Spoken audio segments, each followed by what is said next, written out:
सारी इसी इसमें मेरा क्लास लगी होगी, उसके बाद इसमें क्लास में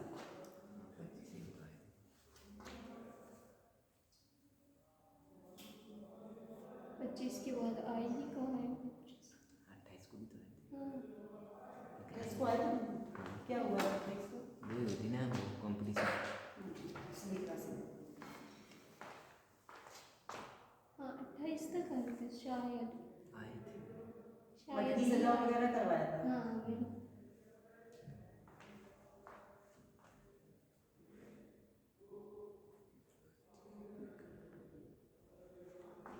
और तो देखते ही देखते महीना निकल रहा होगा। पता ही नहीं चला कब मिल रहा है। कब निकल जाना नवंबर पता ही नहीं चलता। एग्जाम आने वाले हैं हम डेट आ गई फिर नेक्स्ट मंथ से श्योर स्टार्ट, दिसंबर जनवरी में एग्जाम चलते हैं। लो क्या मैं कर जो टाइम नहीं है उसका इसमें क्या है? नवंबर से वैसे लास्ट से स्टार्ट होंगे तो दिसंबर से तो नहीं। लास्ट नवंबर से एग्जामिनेशन फॉर्म भरने शुरू हो हाँ जाएंगे। तो बस दिसंबर से एग्जाम है। डेट का क्या है, जल्दी है ना, यूनिवर्सिटी कुछ भी कर सकती है। हाँ मैम मतलब अपनी लेट तैयारी भी हो जाता, लेट भी हो जाती है और जल्दी भी आ सकती है।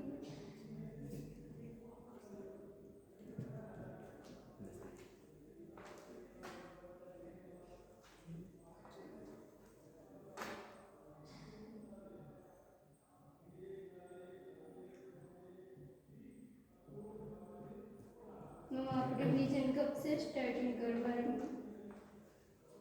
जब से आप लोगों को मन याद करना शुरू कर दो, फिर जब फर्स्ट सोशियोलॉजी का जो पहले वाली निपट गया पहला पार्ट उसका पूछ ले लेंगे करेंगे। हिंदी भी निपट गई तुम्हारी तो हिंदी का कर लिया करेंगे।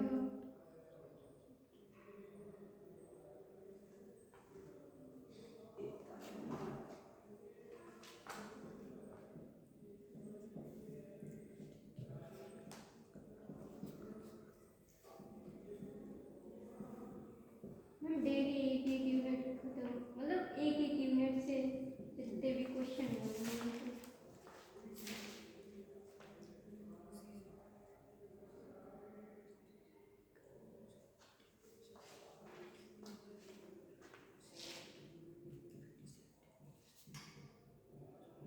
पढ़ाई की थी कुछ, कल का आकर लाइब्रेरी जाना बुक ले लेना, लेकिन इसको चाहिए थी बुक कल और खुद ही को ध्यान नहीं रहता है कि मुझे क्या चाहिए। मैम थोड़ा घर पे काम हो गया। कल तो तुम आए थे ना, फिर नहीं क्या बुक ले ली थी। मैम थोड़ी देर जिसको भी जाना था साथ में आए थे हम लोग। कल दोनों जल्दी चले गए थे, कल हमने कंपटीशन कराया था। किस चीज कैंसर विश्व कैंसर बताया तो था कैंसर का, कैंसर जागरूकता का बताया था। ऐसे में बताया था आपने। फिर चले क्यों गए थे? मैम बोल तो रहे आपसे काम घर से फोन आ गया था। अच्छा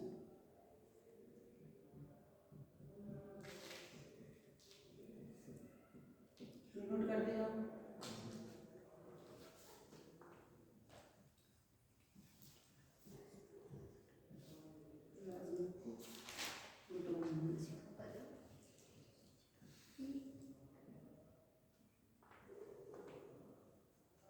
राज्यों की भिन्नता,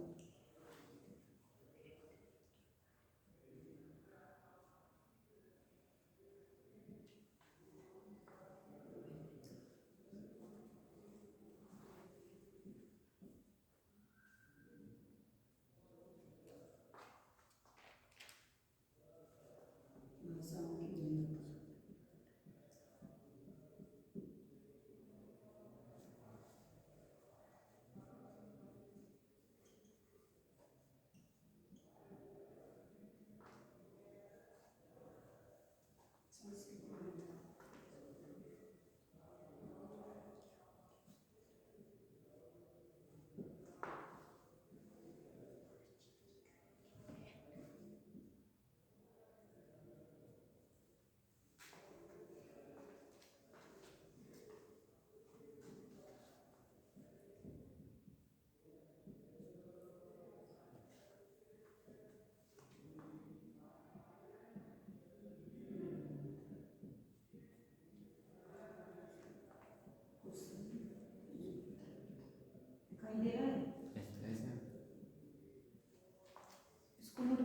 फर्स्ट सेमेस्टर का? मैम कुछ तो मिलेगा सीखने को। ठीक है, एजुकेशन है तुम्हारे? Yes ma'am.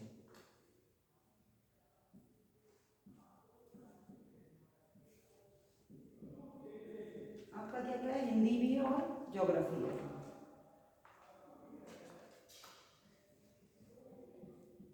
काफी दिनों में आए हो तुम? हाँ मैम। कहाँ चले गए थे? मुंबई? नहीं। फिर महीने में एक आध बार आते हो बस तुम सारा?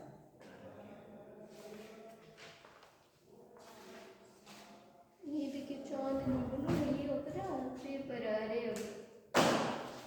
सेंटर कहाँ जाता है तुम लोग का? सारनाथ में। बिजली इसमें नकल वगैरह होती है?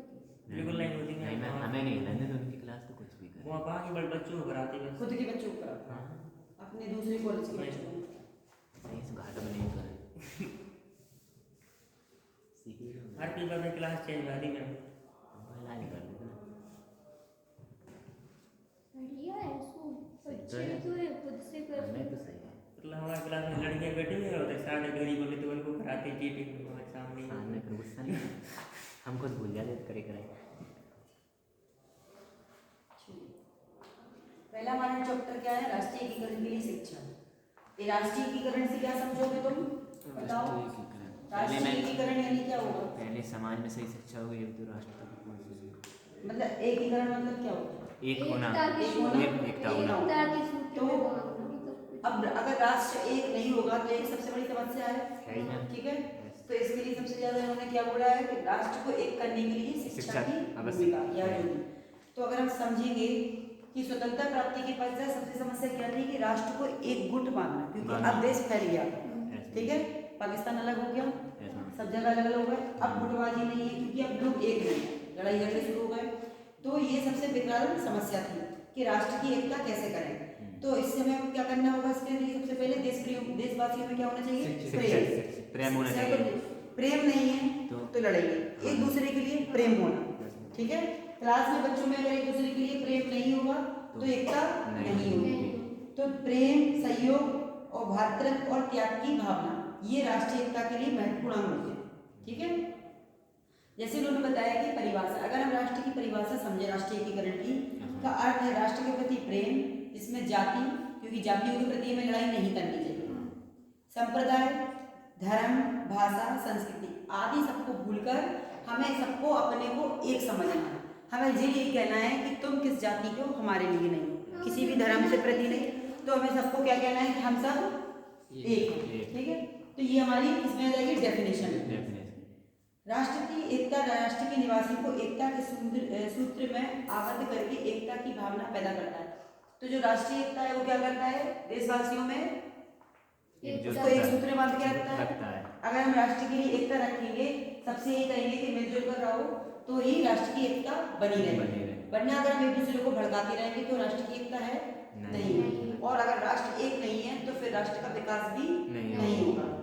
तो इस तरह अगर आपसे पूछा जाए अब राष्ट्रीय एकीकरण एकता का अर्थ क्या है, तो आप लिख लोगे? समझ में आ गया ना? ठीक है। जैसे प्रोफेसर हुमायूं कबीर के अनुसार राष्ट्रीयता वह है जो राष्ट्र के प्रति अपने तत्व की भावना आधारित है। यानी राष्ट्रीय एकता क्या होती है? जिसमें अपने तत्व की भावना हो, अपनापन की भावना हो, वही हमारी राष्ट्रीय एकता कहलाएगी। ये रॉस के अनुसार राष्ट्रीय एकता एक प्रेरणा है। हमेशा अगर परिभाषा पूछा है तो हमेशा 4-5 राइटरों की तुम्हें परिभाषा देनी है। रॉस हो गए, हरलॉक हो गए, इनके नाम याद रख लो, बस अपने मन से परिभाषा दे दो, बस परिभाषा बना सकते हो, पर नाम राइट होने चाहिए। वैज्ञानिकों के नाम, विद्वानों के नाम सही होने चाहिए। कुछ नाम ऐसे जिन्हें रट लो तो वो तुम परिभाषाएं उनकी किसी में भी दे सकते हो। जैसे रॉस समाजशास्त्री भी है, अर्थशास्त्री भी है, ये सब इनके आते हैं। रॉस के समाजशास्त्र में भी इनकी परिभाषाएं आती हैं, अर्थशास्त्र में भी आती है, एजुकेशन में भी इनकी परिभाषाएं आती हैं। कभी बुबेगर है, समाजशास्त्र के तो राधा कृष्ण जी हैं, इनके नाम दे सकते हो, ठीक है? अब आता है हमारी राष्ट्रीय एकता की आवश्यकता और महत्व, हमें क्यों इसकी जरूरत है, ठीक है? इसमें क्या दिया है इन्होंने? विदेशी शक्ति एवं आंतरिक झगड़ों से उत्पन्न संकट का निवारण करने के लिए। राधा कृष्ण जी का मत है, कौन थे डॉक्टर राधा कृष्ण? राष्ट्रपति डॉक्टर सर्वपल्ली राधाकृष्णन सबसे पहले शिक्षक थे। थे, उन्होंने अपना जन्मदिन शिक्षक दिवस के रूप में मनाना शुरू किया था। उन्होंने नहीं, उनके स्टूडेंट, ठीक है? सब राष्ट्र के रूप में हमारे अस्तित्व का घनिष्ठ संबंध है। यानी अगर राष्ट्रीय एकता नहीं रही तो एक ऐसी समस्या बन जाती है जिसमें सब राष्ट्र, सभ्य यानी क्या होता है, मतलब वो अपने पे डिपेंड है। मतलब उसमें एक सभ्यता होनी चाहिए। अगर सभ्य राष्ट्र बनाना है तो एकता जरूरी है। अगर सभ्य नहीं है, जैसे आप कहते हैं कि तुम सभ्य व्यक्ति नहीं हो, यानी तुम्हारे अंदर बुराइयां, तुम्हें किसी से बोलना नहीं आता है, किसी के साथ व्यवहार अच्छा नहीं है, तो कहते हैं सभ्य व्यक्ति नहीं हो। सभ्य व्यक्ति कब कहलाते हैं, जिसके आचरण अच्छे हो, आदर्श अच्छे हो, बड़ों का आदर करते हो, छोटों को प्यार करते हो, देश प्रेम हो, वो हमारा एक सभ्य व्यक्ति या सभ्य नागरिक कहलाता है। तो यही उनका कहना है, राधा कृष्ण का मत है कि राष्ट्रीय एकता एक ऐसी समस्या है जिसमें सब राष्ट्र के रूप में हमारे अस्तित्व का घनिष्ठ संबंध होता है। ठीक है, राष्ट्र की सुरक्षा, अखंडता और विकास हेतु राष्ट्रीय एकता का महत्व निम्नलिखित है। पहला उन्होंने बताया है, विदेशी शक्ति में मानते झगड़ों से उत्पन्न संकट का निवारण। अगर विदेशी शक्तियां झगड़े करते रहेंगे, जैसे प्रथम विश्व युद्ध हुआ, द्वितीय विश्व युद्ध हुआ, ऐसे अभी भी चलते रहते हैं, अभी जापान के युद्ध चलता रहता है, चीन से चलता है, अगर ये युद्ध चलते रहे और हम निवारण नहीं करेंगे तो राष्ट्र की एकता खत्म हो जाएगी।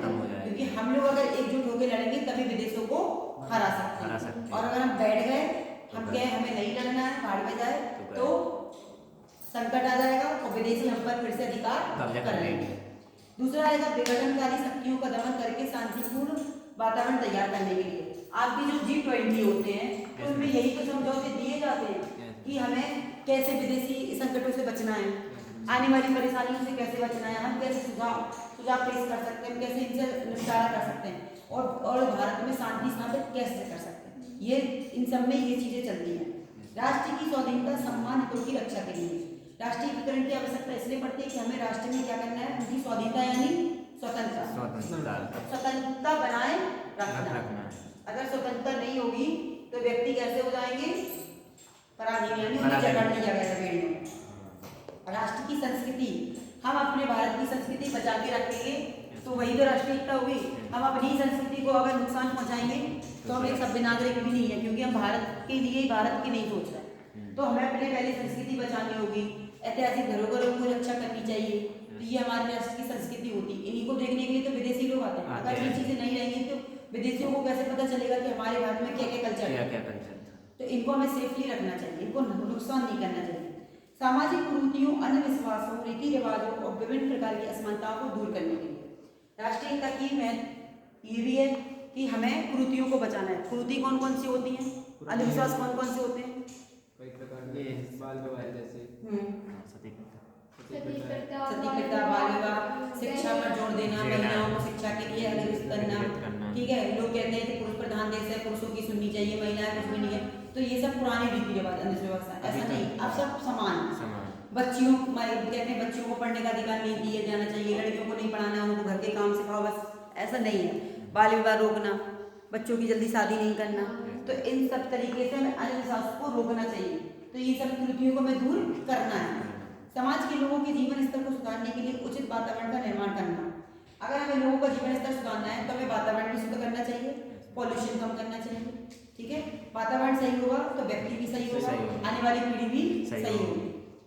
वर्ग विभेद को समाप्त करने के लिए, शोषण का अंत करने एवं आर्थिक असमानता को दूर करने के लिए राष्ट्र की औद्योगिक प्रगति। हमने जैसे आपको बताया था औद्योगिक क्रांति क्या होगी। औद्योगिक क्रांति क्या होगी?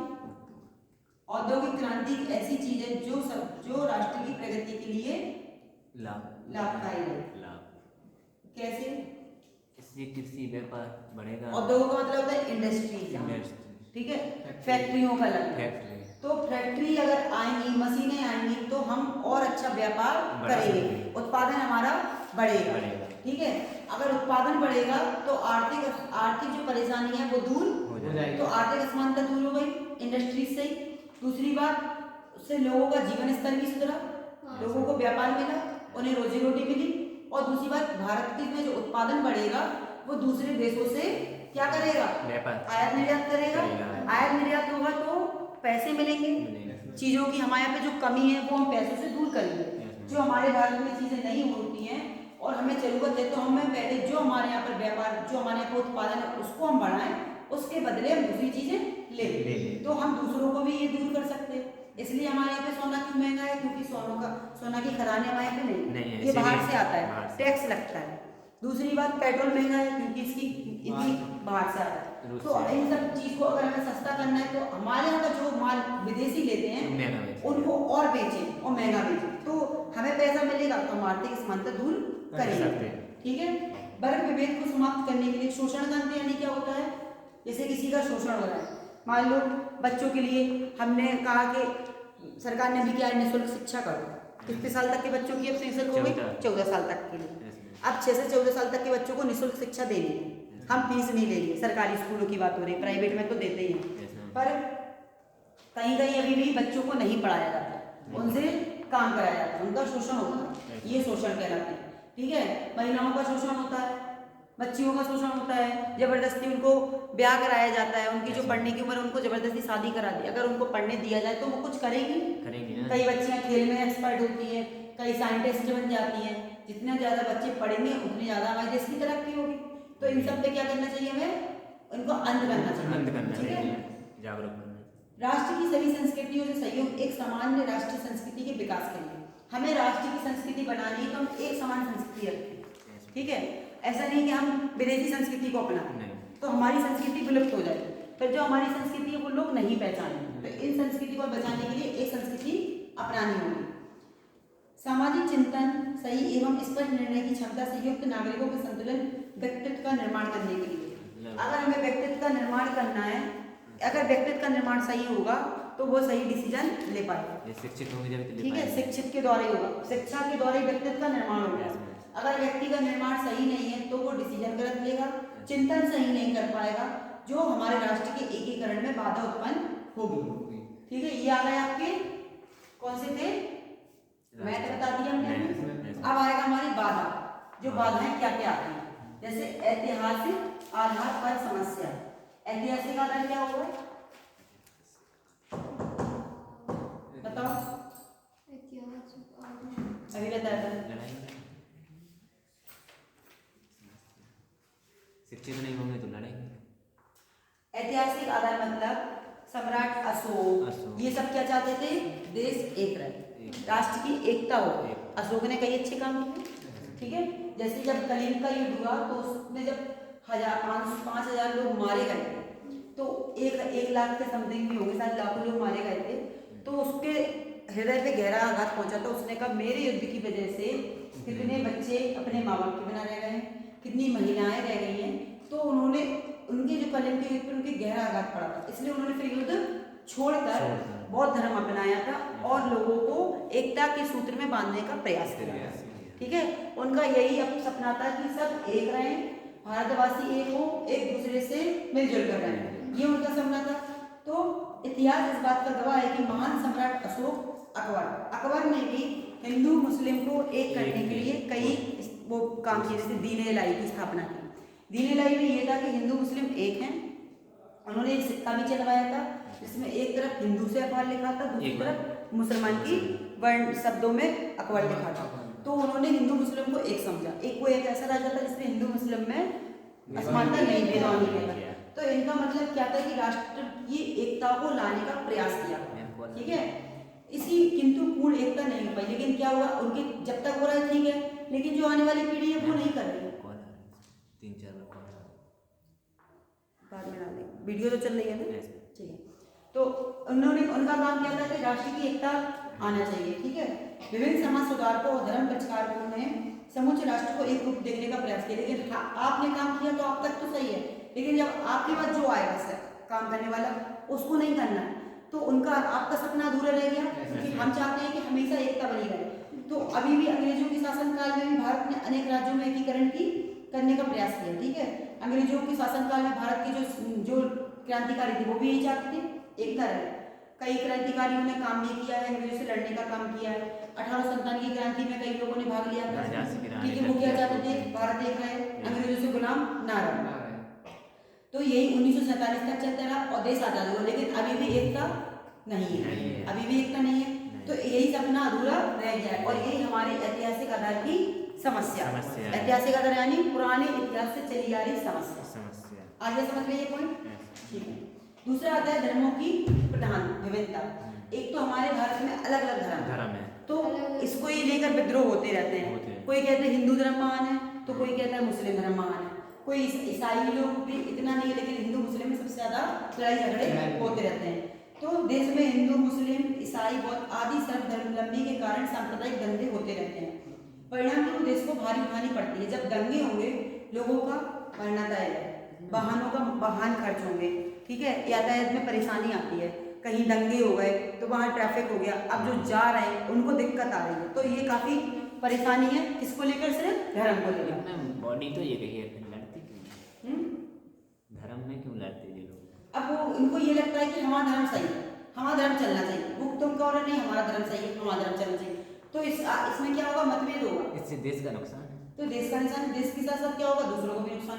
तो 1947 में धर्म के नाम पर भारत और पाकिस्तान में क्यों चला ये? क्योंकि वो लोग अपने अपने धर्म को लेकर चलते हैं, और अभी भी आजकल लड़ाइयाँ होती रहती हैं।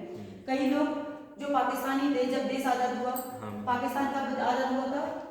14 अगस्त 1946 नहीं, 47। बस वो एक दिन पहले हुआ एक था, दिन पहले अपना और हम 15 अगस्त को थे। 15 अगस्त। तो अब जो 14 अगस्त को जब देश आजाद हुआ, तो तब तो पाकिस्तान बटा नहीं था ना, भारत में ही मिक्स था।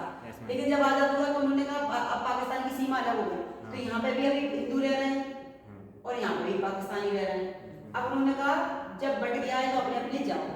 अब यहाँ पे जो रह रहे थे, मान लो पाकिस्तानी लोगों ने नहीं जाने दिया, नहीं रहोगे तुम, हमारी जनसंख्या बन के रहोगे और मुसलमान बन के रहोगे, तो उनको अपना धर्म ग्रहण करवा दिया जबरन। पर हिंदू ऐसा हमारे भारत में नहीं था। हमारे भारत में कुछ होंगे बाई चांस जिन्होंने पाकिस्तानियों को मारा होगा, क्योंकि सब एक से नहीं है। तो यहाँ पे इस वजह से यहाँ पे क्या हुआ, फिर दंगे होना शुरू हो गए थे। इसमें एक पिक्चर भी बनी थी आपकी गदर, ये उस टाइम की पिक्चर बताई गई है, जब कितने हिंदू और पाकिस्तानी जा रहे थे, कितने लोगों को मारा गया था, पाकिस्तानी ने भगाने की कोशिश की, लोग ट्रेन में चढ़ गए तो ठीक है, अगर जो वहीं रह गए उन्हें वहीं मार दिया गया या फिर उन्हें शरणार्थी बना दिया गया। तो यहाँ से क्या होता है, काफी लोगों को अपनी जान से हाथ धोना पड़ा, जिन्होंने शरण नहीं ग्रहण की उन्हें मार दिया। तो अभी भी आप पाकिस्तान जाएंगे, सपोजेड आपके अगर कोई डॉक्यूमेंट या वीजा नहीं मिलता है तो आपको वो टेररिस्ट मानकर आपको मार देंगे। वहाँ मार देते, अपने यहाँ खिलाते हैं, उनको पिलाते हैं।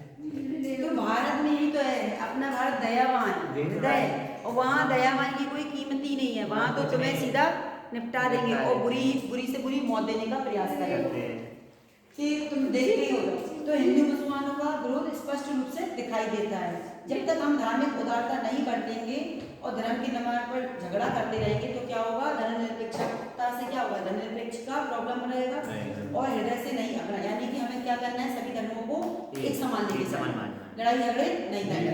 तो ये भी एक समस्या आती है इसके लिए, राष्ट्र की एकीकरण के लिए। जब तक ये समस्या रहेगी तो एकता नहीं रहेगी। जातियों की भिन्नता, सबसे ज्यादा जाति भी आजकल आपने देखा होगा, जाति भेदभाव सबसे ज्यादा, उच्च कोटि के लोग निम्न कोटि के लोगों को नहीं देते हैं काम। कहीं कहीं लोगों को रहने के लिए जगह नहीं मिलती। क्यों? क्योंकि आप निम्न कोटि से। तो जैसे भारत में अनेक जातियां हैं, ब्राह्मण, क्षत्रिय, वैश्य, शूद्र, इन दूसरों को पृथक पृथक माना गया है। लेकिन ये सब जातियां भगवान ने तो नहीं बनाई। भगवान ना जाति नाम पे पैदा करता है, ना ही धर्म के नाम पे पैदा करता है। इंसान ने ही कुछ जाति बनाई। ऋग्वेद जब लिखा गया तब जाति लिखी गई, इससे पहले कोई जाति नहीं थी।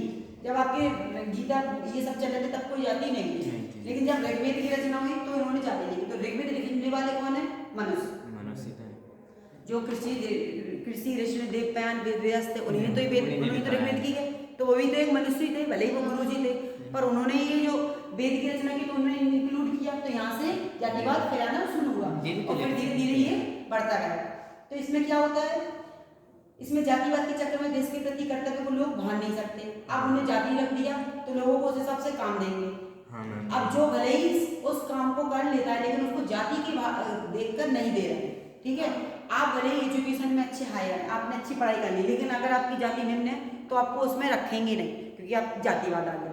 तो ये सबसे ज्यादा बाधा उत्पन्न करती है राष्ट्र के एकीकरण के लिए। अभी भी जातिवाद तो बहुत जगह है, जैसे क्षत्रिय ब्राह्मण का इनका झगड़ा होता है, वैश्य का झगड़ा होता है जातिवाद को लेकर। चुनाव के समय भी जाति के नाम पे वोट मांगे जाते हैं, ठीक है। और इस प्रकार से लोग क्या करते हैं, राष्ट्रीय एकीकरण में बाधा उत्पन्न करते हैं। जाति के हिसाब से भी होता है कि नहीं होता है।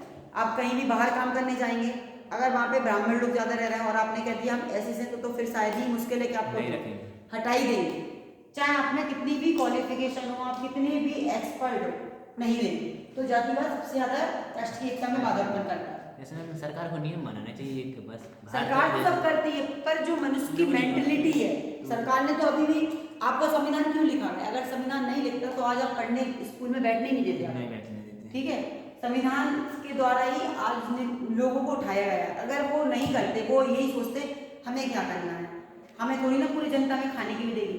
लेकिन अगर हमें कुछ करना है तो हम अपने हित की ना सोच के सबके हित की सोचेंगे तो ही कुछ होगा। तो जब संविधान लिखा जाए तो उनमें सब चीज़ें इंक्लूड हैं, पर लोग मानते नहीं हैं। आप जहाँ ऑब्जेक्शन उठाएंगे तो आपको कुछ ना कुछ ऐसा करेंगे कि आपको पीछे कर देंगे। तो कहीं कहीं अभी क्या है, लोगों की मानसिक संतुलन, जो मानसिक स्थिति है वो सही नहीं है। मेंटलिटी उन्होंने अभी भी बना के रखी है कि जो ब्राह्मण है वही उच्च में आएंगे, वही नौकरी करने लगे हैं।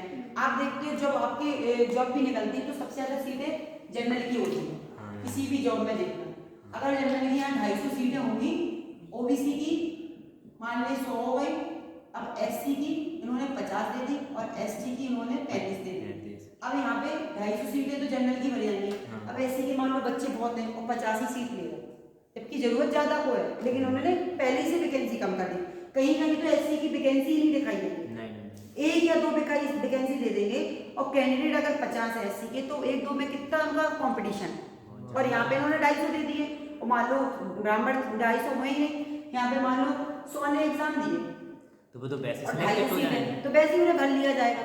और यहाँ पे 50 कैंडिडेट है और यहाँ पे इन्होंने 150 बच्चों ने पेपर दिया है, तो 100 बच्चे फिर बेरोजगार हो गए, नौकरी से वंचित है, क्योंकि उतनी जगह ही नहीं है जिन्हें भरा जाए। तो यहाँ पे भी जातिवाद का है, शुरू से ही चला रहा, अभी भी जातिवाद फैला है। मतलब नियम बना देंगे बस भारतीय लिखें, कोई जात मत हटाओ सब।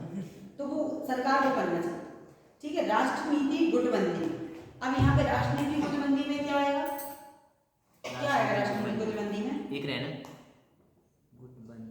चुनाव के समय क्या होता है, राजनीतिक दलों को वोट देने के लिए क्या करते हैं, गुटबंदी करते हैं। ठीक है, वो कहते हैं तुम हमें वोट दिलाना, हम तुम्हें पैसे दे देंगे, लालच दे दिया। ठीक है, निम्न कास्ट के लोगों तक जाएंगे नहीं, उच्च कास्ट के लोगों ने अपना निराकरण कर लिया, या अपनी विचारधारा के प्रति उन्होंने कहा कि तुम इसका विरोध करो और हमारे साथ सहयोग करो, हम तुम्हारे साथ हैं। लेकिन चाहे वो बाद में काम ना करें, पर चुनाव के समय वो सिर्फ गुटबंदी कर लेना। ठीक है, जैसे क्लास में गुटबंदी चलती है कभी कभी, लड़कों नहीं तुम इससे नहीं बोलोगे, हाँ यही चलता रहता है, वही सब है। काम बना भग जाओ। राज्यों की विभिन्नता, प्रांतों का विभाजन भाषा के आधार पर बात स्वतंत्रता के पश्चात जब कई जो राज्यों ने विरोध करना आरंभ कर दिया, मद्रास प्रांत को विभाजित कर भाषा के आधार पर तमिलनाडु आंध्र प्रदेश बनाया, पंजाब को हरियाणा और पंजाब में नौकरी के संदर्भ में अधिकारी। देखो आपने अगर देखा होगा ये, ठीक है, अगर हम यहाँ पे जाते हैं, यहाँ पे हमारा क्या होता है, गोवा है, गोवा नीचे, पंजाब यहाँ पे, यहाँ राजस्थान है, पंजाब ऊपर है। ठीक है, यहाँ से हमारा गोवा चलता है, यहाँ कर्नाटक आता है हमारा, फिर यहाँ पे क्या आ जाएगा हमारा, यहाँ पे गोवा, केरल आएगा, केरल, गोवा तो इस साइड है, केरल आएगा। ठीक है, गोवा इस साइड है छोटा सा, और ये गुजरात है, यहाँ पे केरल जाएगा, यहाँ तमिल है, तमिलनाडु, यहाँ आंध्र है।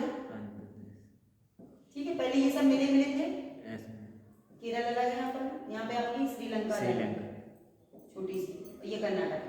अब इनका कहना क्या है, राज्यों की विभिन्नता में मद्रास प्रांत को विभाजित कर भाषा के आधार पर तमिलनाडु आंध्र प्रदेश बनाया।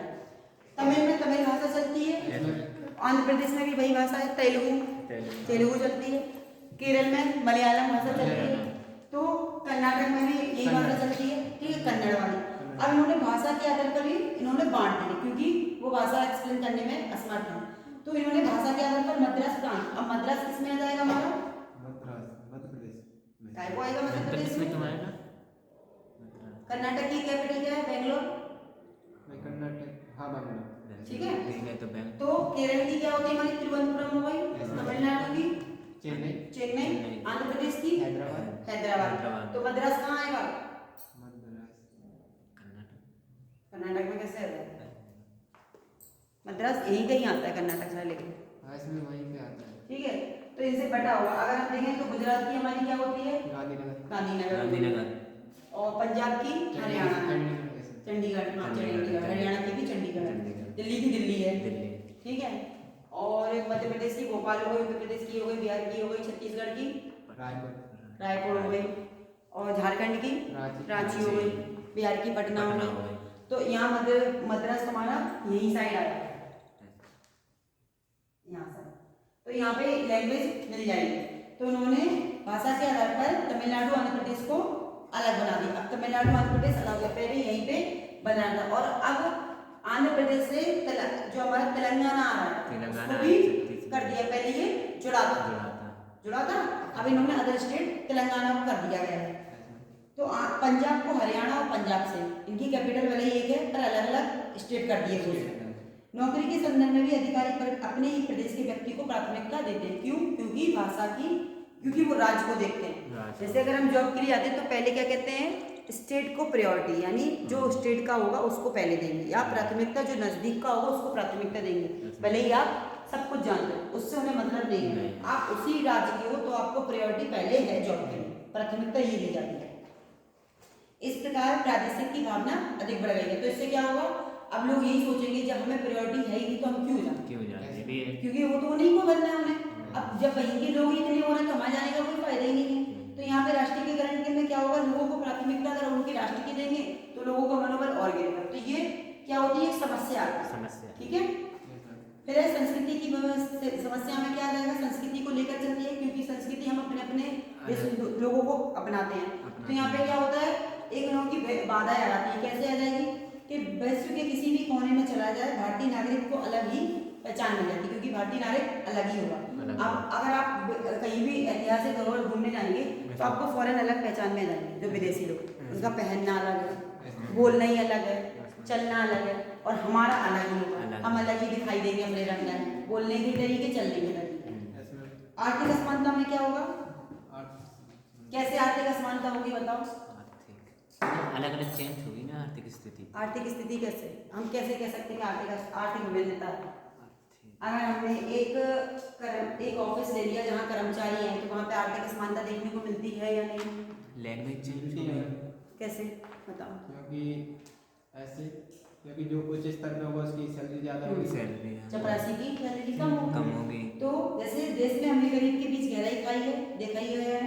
जैसे एक तो ऐसा वर्ग है जो भोजन पेट ही नहीं भर पाता है, ठीक है। दूसरी तरफ एक ऐसा वर्ग है जो भोग में लिपटा हुआ है। जैसे कहीं के पास करोड़ों रुपए, आज लोग करोड़ों की घर खरीद रहे हैं और किसी के पास साइकिल खरीदने के लिए पैसे नहीं, क्योंकि साइकिल ही अब 6-7 हज़ार 10 हज़ार की हो गई।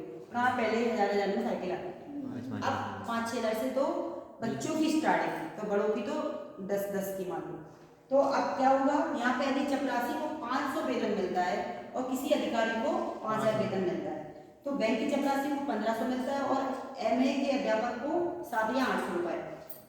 तो यहाँ पे अब जो कॉलेज में पढ़ा रहा है तो ठीक है, हम भी पढ़े लिखे हैं, आप भी पढ़े लिखे हैं, पर यहाँ पे सैलरी का डिफरेंस है। आप कोई भी चीज जल्दी कर सकते हैं क्योंकि आपके पास इनकम ज्यादा। हमारे पास 500 रुपए तो उसमें हमें घर का ही पेट पालना, हम और चीजों पे तो अब कुछ खर्च कर ही नहीं सकते हैं।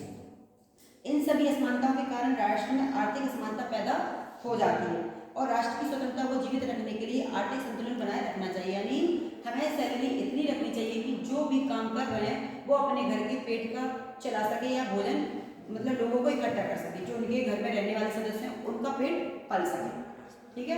कुशल नेतृत्व का अभाव, राष्ट्रीय एकीकरण के लिए कुशल नेता चाहिए। अगर कुशल नेतृत्व नहीं होगा व्यक्ति में तो वो राष्ट्र की एकता में बाधा उत्पन्न करेगा, क्योंकि वो सोचने समझने की शक्ति नहीं रखेगा, ठीक है। हाँ, वो हमेशा लोग जनता के मार्ग में रुकावट पैदा करेगा। उसको यही नहीं पता है कि हमें जनता के लिए क्या करना है, क्या नहीं करना है, जनता किससे खुश होगी। ये नहीं कि हमने वोट के समय जनता से वादे कर दिए कि हम यहाँ पे कुआं खुदवाएंगे, स्कूल कॉलेज खुदवाएंगे, और जब हम जीते गए तो हमने कुछ भी काम नहीं किया। तो ये हमें ऐसा नहीं करना है। एक नेता कुशल जब माना जाता है जब वो अपने वादों को पूरा करता है। सामाजिक असमानताएं, धर्मों के लिए जातियों, प्रथाओं, व्यवसायों आदि के कारण समाज में असमानताएं फैली हुई है।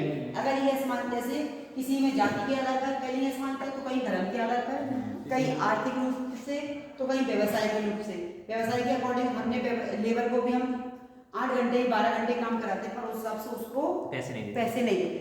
तो ये एक आर्थिक असमानता, ठीक है।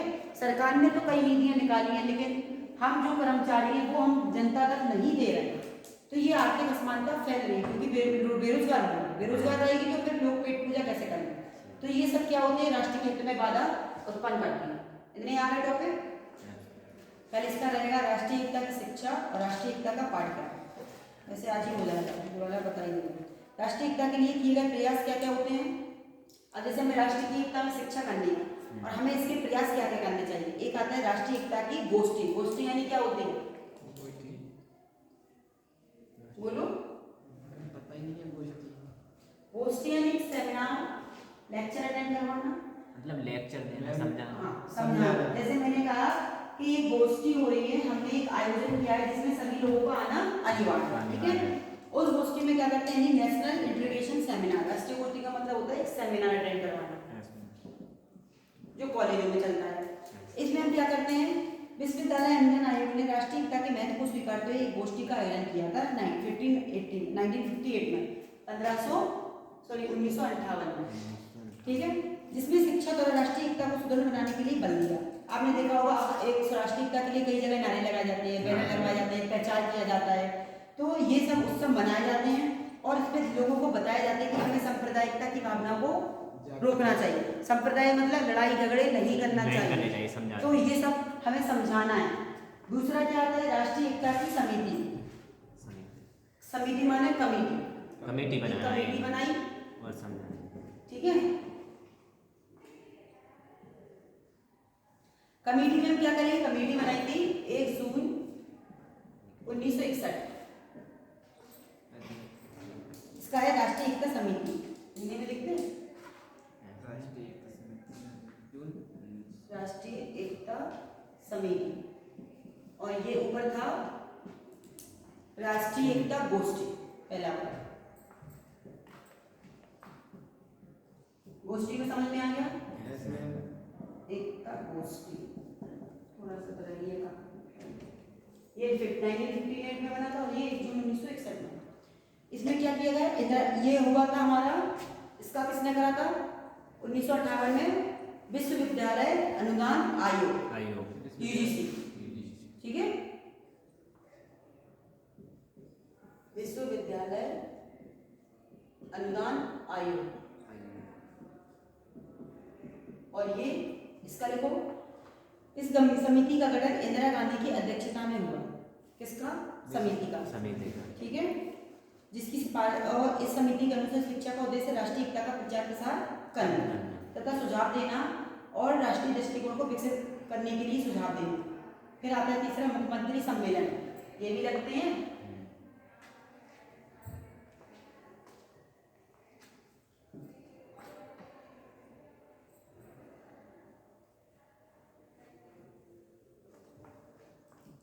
मुख्यमंत्री सम्मेलन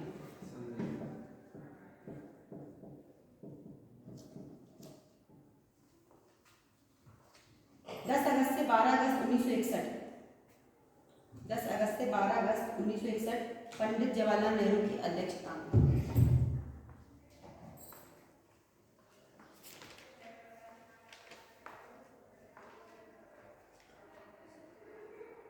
ठीक है, अध्यक्षता में मुख्यमंत्रियों का सम्मेलन हुआ। इसमें इन्होंने क्या कहा था, राष्ट्रभाषा हिंदी का प्रचार करना, यानी हमें अंग्रेजी भाषा को छोड़कर हिंदी भाषा को अपनाना चाहिए। सभी समस्त भारतीय भाषाओं के लिए एक ही लिपि स्वीकार की जानी चाहिए। यानी कि हम अंग्रेजी भाषा स्वीकार कर रहे हैं, गुरुमुखी कर रहे हैं, हमें सिर्फ हिंदी भाषा पे जोर देना है, क्योंकि हम भारतवासी हैं। अंग्रेजी को रखा जाए कम, लेकिन अंग्रेजी को हम रखेंगे, पर हमें राष्ट्रीय भाषा का ज्यादा जोर देना है। त्रिभाषा सूत्र पर अमल किया। शिक्षा का माध्यम प्रादेशिक भाषाओं के साथ साथ हिंदी अंग्रेजी को भी रखा है, क्योंकि कई जगह पे अंग्रेजी भाषा को समझा जाता है। जैसे अगर आप तमिलनाडु यहाँ साउथ साइड जाएंगे, वहाँ पे हिंदी भाषा को नहीं समझते हैं, वहाँ पे अंग्रेजी को समझा जाता है, क्योंकि इंग्लिश भाषा सभी का ट्रांसलेटर होता है, बाकी ऑल लैंग्वेज ट्रांसलेट नहीं होती। इसलिए अंग्रेजी और हिंदी दोनों कॉमन रखे जाते हैं। आपके जो एग्जाम पेपर आते हैं वो भी हिंदी इंग्लिश में ही आते हैं। और शिक्षा का माध्यम है हिंदी अंग्रेजी को रखा जाए और हिंदी को ही प्राप्त, और अंततः एक स्थान हिंदी को ही प्राप्त रहेगा। हमारे हम अंग्रेजी रख रहे हैं, पर हिंदी को पहले प्रायोरिटी दी जाती है। राष्ट्रीय एकता में सहायक पाठ्य पुस्तकों का निर्माण करना चाहिए। जो हमारी पाठ्य पुस्तक है उनके सिलेबस में राष्ट्रीय एकता का चैप्टर जरूरी है, ठीक है। फिर है उप कुलपति सम्मेलन, चौथी ये कर करवाते हैं, ठीक है, 2-4 मिनट कर करवाते हैं, 50 क्लास वही ज़्यादा, तो कुछ हेडिंग कल करते हैं।